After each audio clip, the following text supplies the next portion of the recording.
Did you know there's a 1,300-pound great white shark out there? But don't worry, he's not here for the surfers, it's for a mate. We should go find him.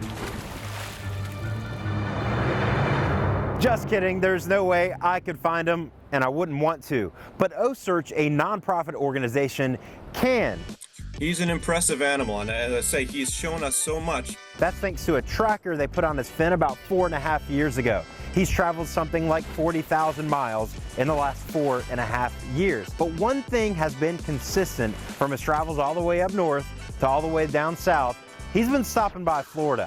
It makes more sense for them to be somewhat opportunistic, but there is a general pattern to their reproductive cycle, and that sort of leads us to think that it's, again, in and around the southeast region of the United States and in that sort of January to April kind of window. Cue the romantic music. We're hoping for Breton to find a date, but it makes you think, do you want a great white shark anywhere near Florida? Well, he's not here for you, but it turns out to keep the natural order of things in place, you want sharks like Breton around. Remove the top predators of our oceans and the balance gets turned upside down, and that can have a real cascading effect on our coral reefs, on our seagrass beds. And I'm not just talking about white sharks. In general, our top predators are so important to exerting that, as I say, that top-down pressure and keep things in balance.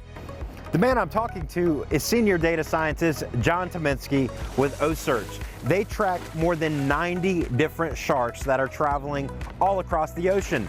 Breton is their superstar. He's gone very far south, all the way up to Nova Scotia. In fact, he's named after the people of Breton.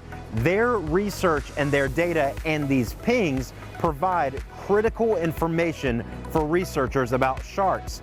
We can go a week or two without hearing from them, or we can get multiple pings in one day, and it's really a reflection of Breton's behavior. But there's more to come. OSearch is going to be building here in Mayport.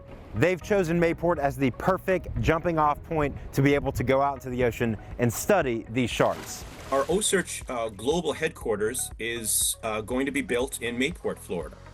Sadly, they'll likely never lay actual physical eyes on Breton again, but they'll be tracking his movements and seeing where he goes next. John Pkg, Channel 4, the local station.